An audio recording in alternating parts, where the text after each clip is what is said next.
Comienza el informativo con Ruth del Salto y Carlos Figueroa. Bienvenidos. Hay conmoción en Venezuela. 2 niños han sido asesinados en la puerta de su casa mientras elaboraban en familia el nacimiento, o también llamado pesebre. Según testigos, 8 funcionarios de la Policía Nacional Bolivariana y un civil, sin mediar palabras, dispararon hacia la residencia. 2 menores más resultaron heridos, afortunadamente están fuera de peligro. Lamentable este hecho, se registró en el kilómetro 0 de la vía panamericana que conecta Caracas con la ciudad de Los Teques. Los vecinos y familiares exigen todo el peso de la ley para los responsables. Nuestro periodista Oliver Fernández, desde el lugar de la noticia, tiene la historia. Oliver. Sí, así es. Muy buenas tardes. Gracias por este contacto. A esta hora nos encontramos en el kilómetro 0 de la carretera panamericana. Como ustedes pueden observar, están los familiares de estos 2 niños que fueron asesinados la noche de este miércoles. Ellos decidieron cerrar la calle para pedir justicia al gobierno de Nicolás Maduro. Ellos se encontraban, y vamos a tratar de mostrarles lo que estaban haciendo en el momento en el que llegaron 8 funcionarios de la Policía Nacional Bolivariana y dispararon sin mediar palabras. Ellos estaban armando este nacimiento, cuando de pronto llegaron estos funcionarios y dispararon. Los vecinos, por supuesto, salieron y trataron de defender a los niños, y al parecer hubo una confusión, es lo que nos han dicho los familiares de estos 2 niños, que vale destacar, uno tiene 16 años y el otro tenía 13 años. También 2 de los 2 menores resultaron heridos, y por supuesto los familiares están exigiendo al gobierno de Nicolás Maduro justicia. Vamos a escuchar el testimonio de la abuela de estos 2 menores. Estaban mis hijos poniendo el nacimiento. De repente llegaron ellos echando tiros, y no sé, el niño le decía: no, señor, yo no he salido de aquí, estoy haciendo el nacimiento con mi tía. Y de todas maneras le dieron un tiro. Quiero que me le hagan justicia, Dios mío. Eran unos niños que no se metían con nadie. Pudimos conversar con el tío de los 2 niños que fueron asesinados. Él es sargento mayor de la Fuerza Armada Nacional Bolivariana. Consternado por la situación, aseguró que estos funcionarios de la Policía Nacional Bolivariana deben ser castigados. El nacimiento y ellos estaban aquí. Entonces fue cuando llegaron los policías y empezaron a disparar. Al mayor de ella, de 16 años, le dan aquí en la espalda y él cae ahí donde esté parado. Él le decía que él no se metía con nadie, que él no había sido, que él estaba haciendo su nacimiento. El policía vino y le dio una patada y le dio un tiro en el pecho.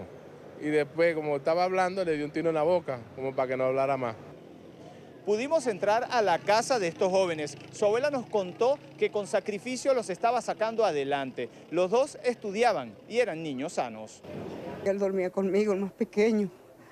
Yo no sé, con la incomodidad de mi casa, todos mis niños dormían como podían. Yo los traía de San Juan para que vinieran a pasar la Navidad conmigo. Otros vecinos aseguran que la crisis no les permite pagarle un parque a sus hijos, pero tampoco se pueden divertir, ni siquiera en la puerta de sus casas. Esto no es justo, queremos justicia. ¿Va a seguir esto así? ¿Ah? No, entonces los niños no los podemos sacar para la calle. ¿Ah? No pueden estar. No tenemos para pagarle un parque. Esto querían los niños, hacer el nacimiento, para ellos gozar de su nacimiento, el 24, ponerle su regalo. ¿A dónde se le van a poner? ¿En una tumba? No puede ser. Según el director de la Policía Nacional Bolivariana, 8 funcionarios y un civil ya están detenidos por este caso. Cada uno enfrentará la justicia venezolana. Es la información que manejamos desde Caracas. Continúen con más en nuestro Centro Internacional de Noticias. Gracias, Oliver, por el reporte. Y también hay tragedia en República Dominicana. Al menos 4 personas murieron y más de 40 resultaron heridas, entre ellas varios menores de edad, a causa de una explosión en una fábrica de plásticos en Santo Domingo. Los cuerpos de 3 hombres y una mujer han sido rescatados de entre los escombros. Según las investigaciones preliminares, este estallido se produjo por una onda de calor emanada de la caldera de una empresa y además una fuga de gas. Hay conmoción en Nicaragua luego de que un sacerdote fuera atacado con ácido sulfúrico en la Catedral de Managua. El sacerdote adelantaba una jornada de confesiones para los feligreses, entre los que se encontraba su atacante, una mujer de 24 años. Se le acercó al religioso, le roció el ácido sobre el cuerpo. Según la arquidiócesis de la capital, este hombre de 59 años presenta quemaduras graves en el rostro, la espalda y los brazos. Pese a ello, se encuentra estable. La mujer sigue bajo custodia policial, que investiga los motivos de este ataque. Agradecemos sus oraciones por la salud y recuperación del padre Mario Guevara, quien tiene 59 años de edad y sufre de diabetes. Invitamos a todos los fieles a unirse en oración por todos nuestros sacerdotes en este novenario, en honor a nuestra Madre, la Inmaculada Concepción de María. Vamos a Bolivia, donde hoy se vive una jornada de paro cívico nacional. La oposición y algunas plataformas sociales han convocado para hoy una huelga como medida de rechazo a la decisión del Tribunal Supremo Electoral de habilitar por cuarta vez la candidatura de Evo Morales para las elecciones de 2019. Comités de 8 de las 9 regiones del país participan en esta huelga. La medida se suma a la de colectivos que marchan desde el fin de semana hacia La Paz. El fallo del Tribunal Supremo Electoral desató una ola de protestas en el país. Los ciudadanos aseguran que la decisión desconoce, vulnera, rechaza la voluntad del pueblo que se expresó en febrero de 2016 en un referendo diciendo no a una nueva postulación del mandatario que insiste en su proyecto reeleccionista. Bolivia dijo no. Y precisamente la situación en Bolivia ha sido abordada este miércoles por la Comisión Interamericana de Derechos Humanos. Este organismo ha pedido tiempo para fijar una posición sobre si el presidente Evo Morales puede presentarse a la reelección en el 2019, amparándose en un tratado internacional y superando el límite de mandatos que fija la Constitución. Lo que la CIDH debe evaluar es si el artículo 23 de la Convención, que salvaguarda los derechos políticos, permite a Morales volver a presentarse y protege el derecho de los bolivianos a reelegirlo. Son los mismos. Y justo en medio del paro nacional y de esta polémica que ha generado el fallo del Tribunal Supremo Electoral, Evo Morales ha utilizado sus redes sociales para celebrar. En un mensaje a través del Twitter que acompañó con un video, el mandatario recordó que en 2009 fue elegido como presidente por primera vez.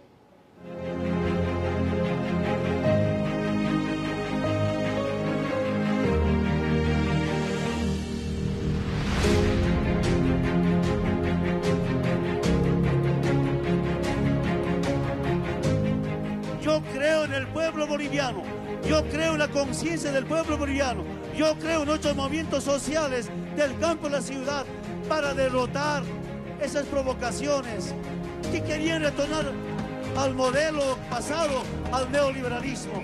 Y aquí, con más del 63%, se ha impuesto este proceso de transformaciones en lo estructural, en lo social, en lo cultural, en lo económico.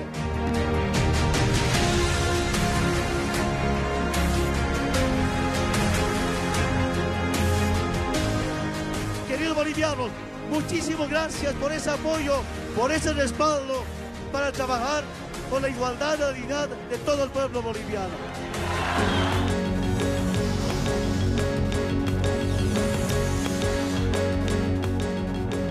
Con 11 minutos en Ecuador, la Asamblea Nacional debate el día de hoy la renuncia presentada por la vicepresidenta María Alejandra Vicuña.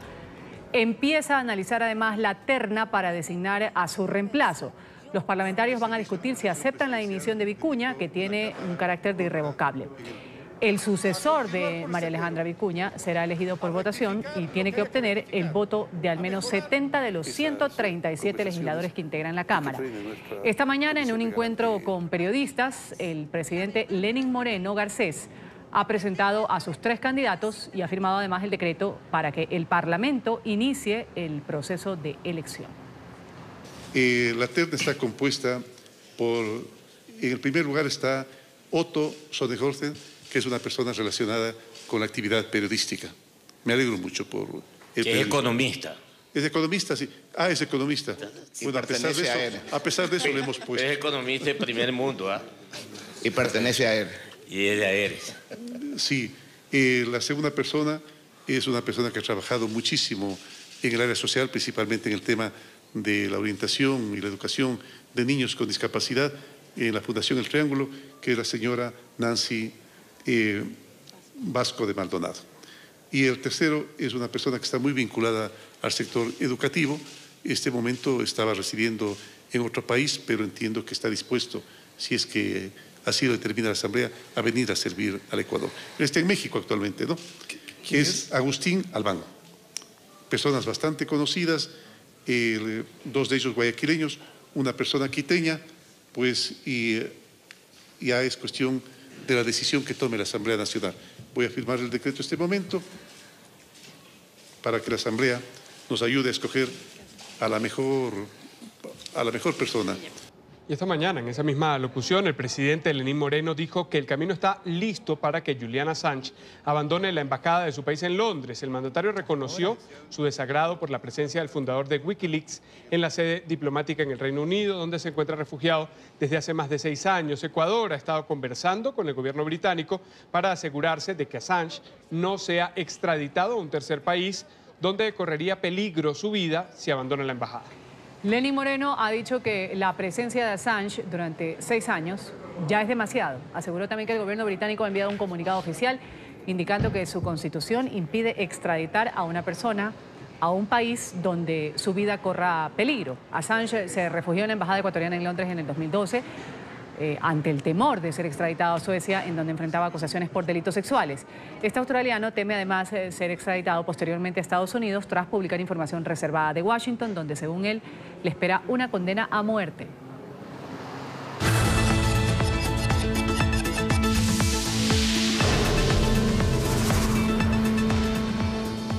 ...50 estados de la Unión Americana están en alerta por el paso de una gran tormenta invernal.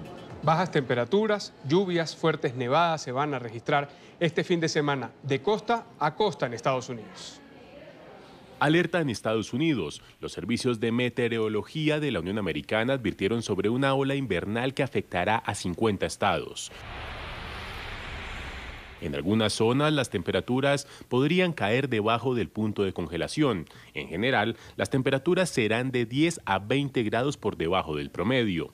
Ciudades como Chicago y Minneapolis serían las más afectadas, pues se estima que este fin de semana podrían alcanzar cifras históricas de grados bajo cero. Para el sábado, la nieve, el aguanieve o la lluvia helada podrían afectar partes del noroeste de Georgia hacia las Carolinas y el sur de Virginia. El aire frío viene directamente del Ártico canadiense.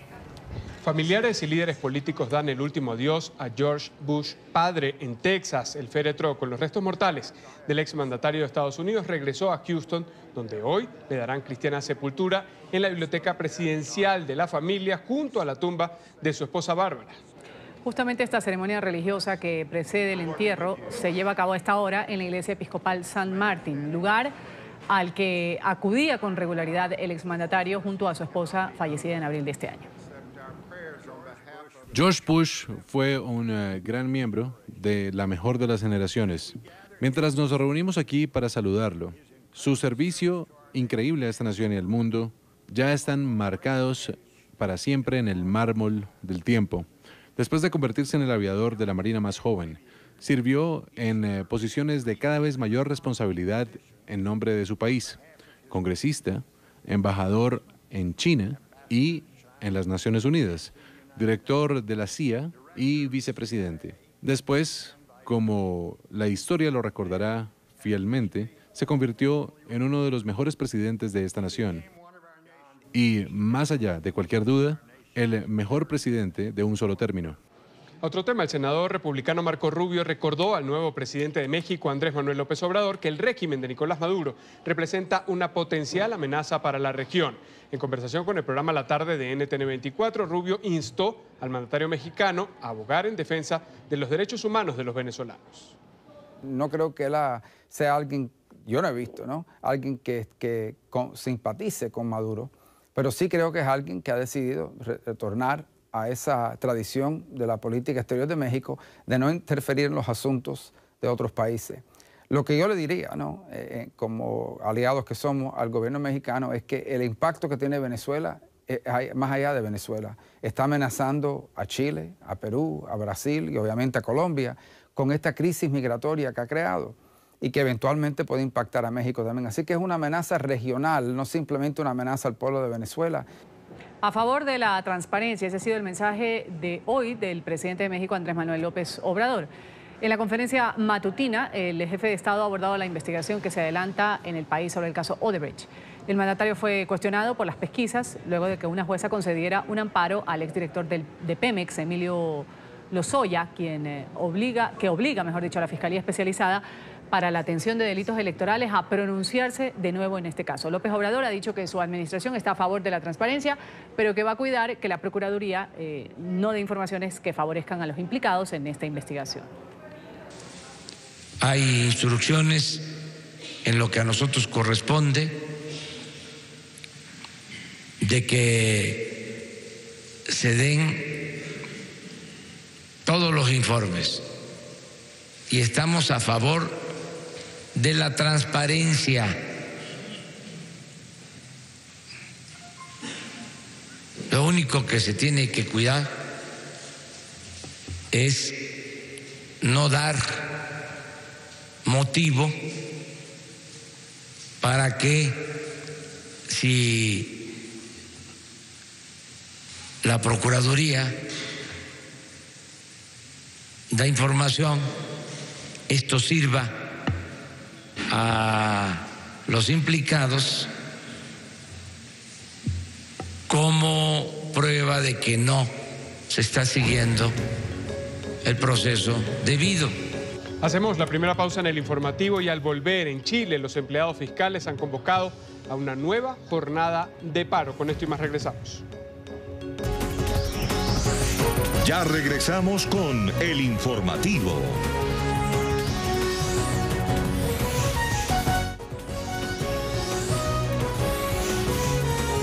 Continuamos con el informativo.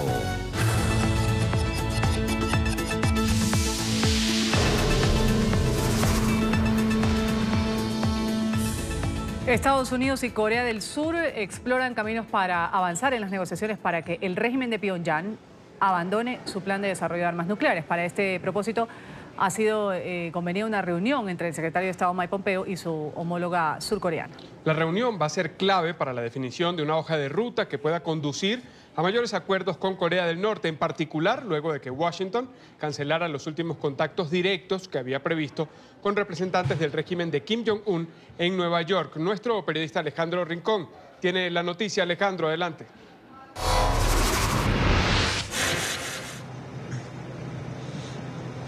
Hola Carlos, Ruz, televidentes del Canal de las Américas. El pasado 7 de noviembre, el secretario de Estado Mike Pompeo canceló sin dar razón alguna la reunión que había previsto con la delegación del régimen de Pyongyang a pocos metros del lugar donde nos encontramos ahora.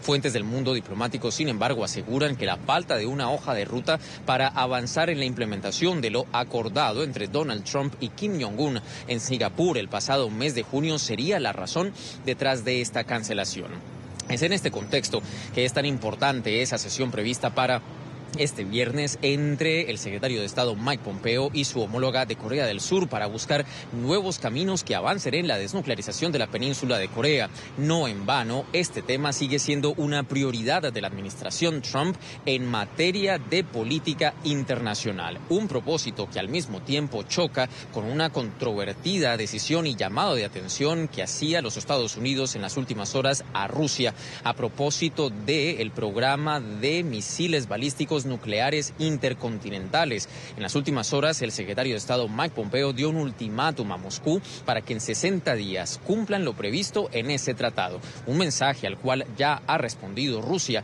con unas declaraciones que hacen temer desde ya la posibilidad del surgimiento de una nueva carrera armamentista en Europa.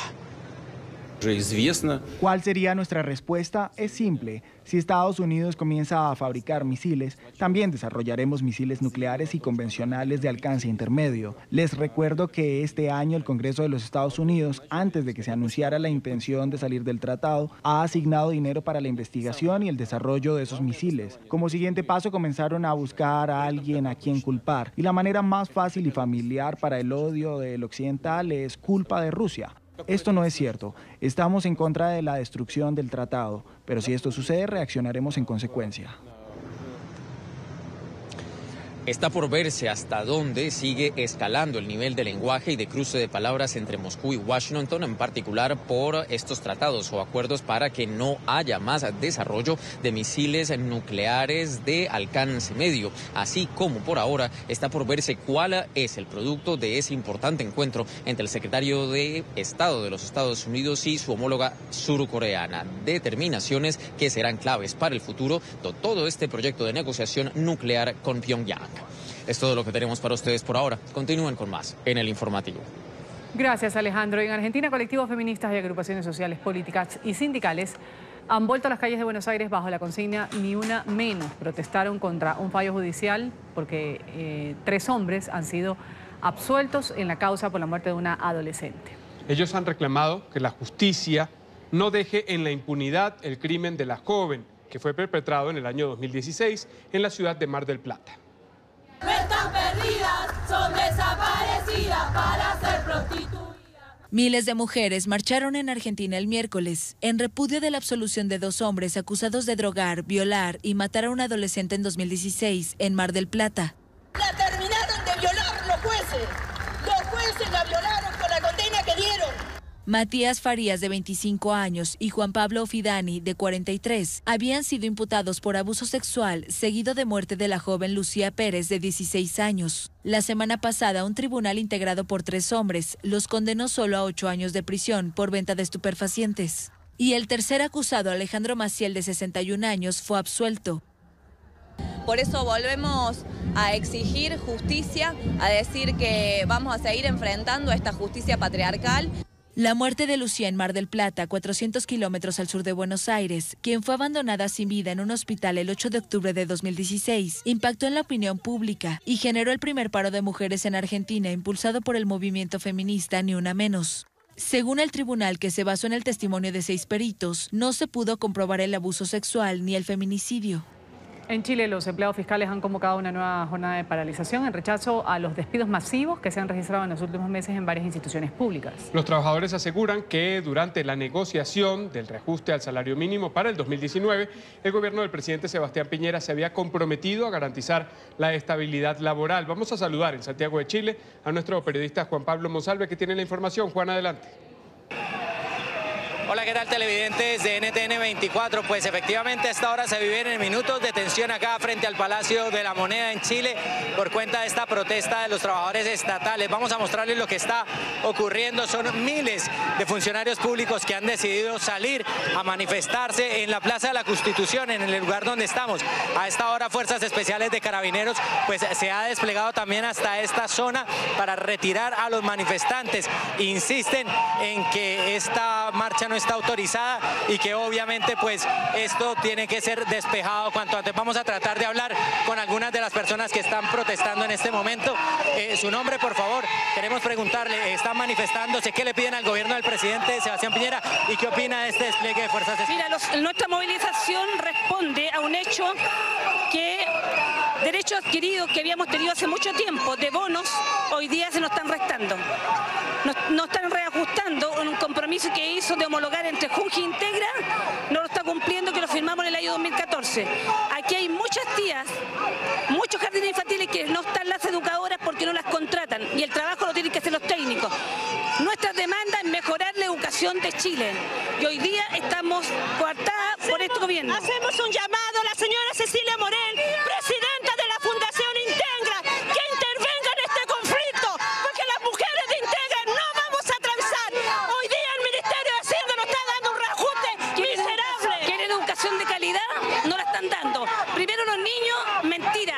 Fue un chantaje que le está haciendo toda la gente. Preguntarles por el despliegue de las fuerzas especiales. La marcha no está autorizada, los van a retirar. ¿Qué opinan?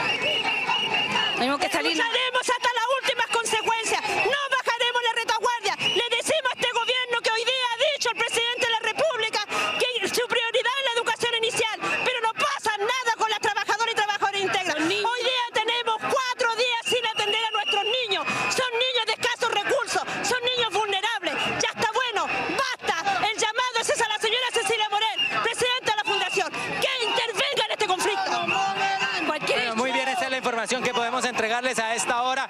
Está en la parte posterior que vamos a mostrar con Henry Bielma, nuestro camarógrafo, lo que está ocurriendo. Está ya dispuesto el carro de carabineros de fuerzas especiales para lanzar agua y empezar obviamente a dispersar esta manifestación. Una manifestación que, como lo decíamos, no está autorizada, pero que los empleados estatales acá en territorio chileno decidieron realizar para pedirle al gobierno del presidente Sebastián Piñera que frene cuanto antes los despidos que se están generando en las distintas instituciones públicas del país.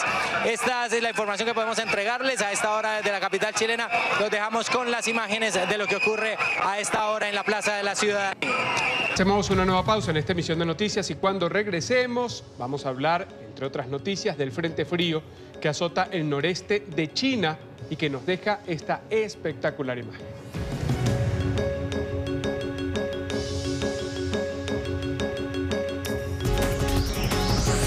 Ya regresamos con el informativo.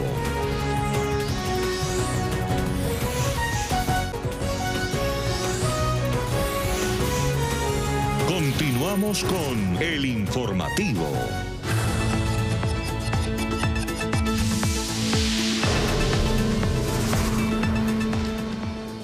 Ataque suicida en Irán. Al menos 4 personas han muerto luego de que accionaran un carro bomba contra un puesto de la comandancia de la policía en la ciudad de Chabahar, en el sureste del país. El gobernador de la provincia ha dicho que al menos una decena resultaron heridas. El atentado terrorista ocurrió en una zona de importantes tensiones religiosas entre chiitas y sunitas. El presidente de Filipinas, Rodrigo Duterte, una vez más está envuelto en una controversia. El mandatario ha instado al pueblo a asesinar a los obispos católicos por considerarlos inútiles. Además, los llamó bastardos y aseguró que lo único que hacen es criticar. Duterte ha sido un férreo oponente de la Iglesia Católica luego de que los sacerdotes expresaran su rechazo a las medidas del Ejecutivo y a la forma en la que Duterte gobierna. España celebra hoy 40 años del nacimiento de su Constitución. El rey Felipe VI ha asegurado que la democracia en este país está más firme y consolidada que nunca. La celebración en el Congreso del 40º aniversario de la Constitución ha sido un homenaje a los que hicieron posible ese texto y a los protagonistas de la transición y la democracia. Ovación a don Juan Carlos y doña Sofía. Los reyes eméritos esta vez sí han participado en la fiesta democrática. Han coincidido con los reyes Felipe y Leticia y sus hijas, la princesa Leonor y la infanta Sofía. En lugar destacado también los padres de la Constitución y los expresidentes del Gobierno que lideraron el camino durante estos 40 años.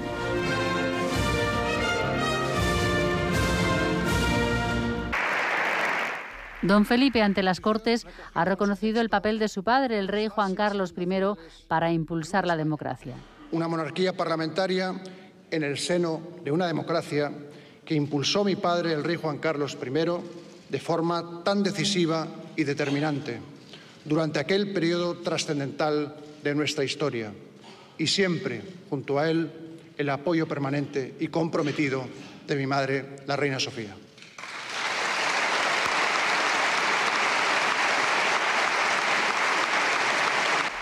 El rey ha destacado que 40 años después de la Carta Magna, la democracia está firme y plenamente consolidada y ha recordado la vigencia de los ideales consagrados en la Constitución.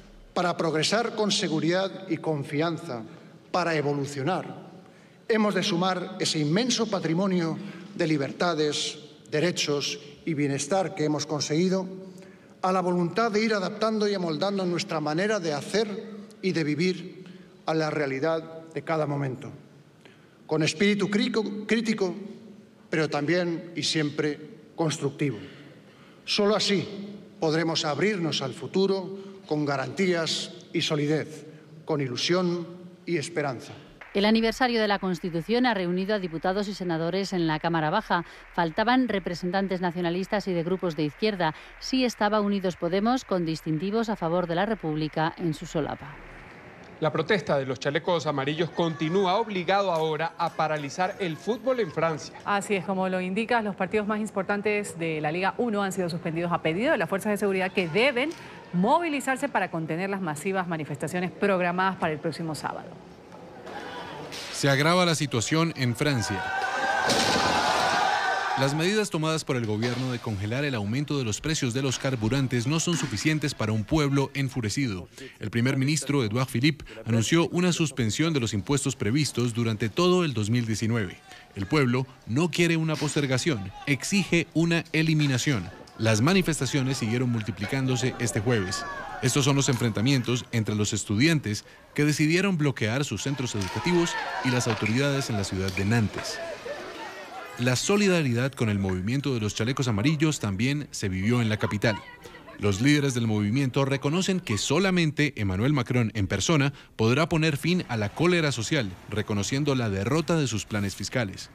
Él es el padre de la nación y debe hablarle a los franceses con su estómago y con su corazón. Debe utilizar palabras que toquen al pueblo, debe decirles que los ha escuchado. Y también que el camino por el cual trató de avanzar en primera instancia, pues olvidó a gran parte del pueblo. Se planean nuevas manifestaciones para este próximo sábado.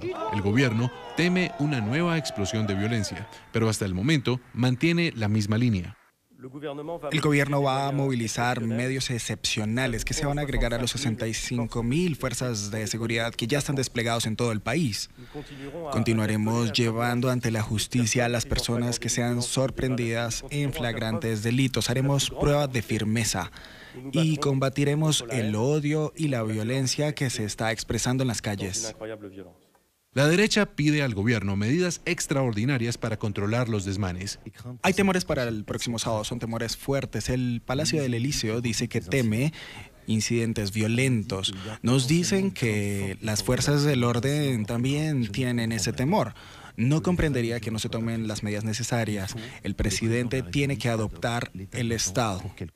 El saldo de las protestas del fin de semana pasado fue de más de 230 heridos y centenares de detenidos. Se espera una alocución pública del presidente antes de las marchas de este fin de semana. La pregunta es si el pueblo escuchará el mensaje de un mandatario que cuenta hoy con una popularidad del 18%. Un frente frío azota el noreste de China. Con temperaturas bajo cero, el fenómeno ha dejado este espectacular paisaje. Las nevadas afectaron el tráfico en la provincia de Gansu, donde algunos turistas recorrieron la pintoresca zona de Kurbin para presenciar las formaciones de nieve a lo largo de las orillas del río. Disfrutar la Navidad al mejor estilo de Papá Noel ahora es posible. Un restaurante en Malasia ofrece la posibilidad de degustar deliciosos platillos en un trineo que cuelga a 45 metros de altura en Kuala Lumpur. Los comensales pueden tener una vista magistral de la ciudad mientras celebran el espíritu de diciembre.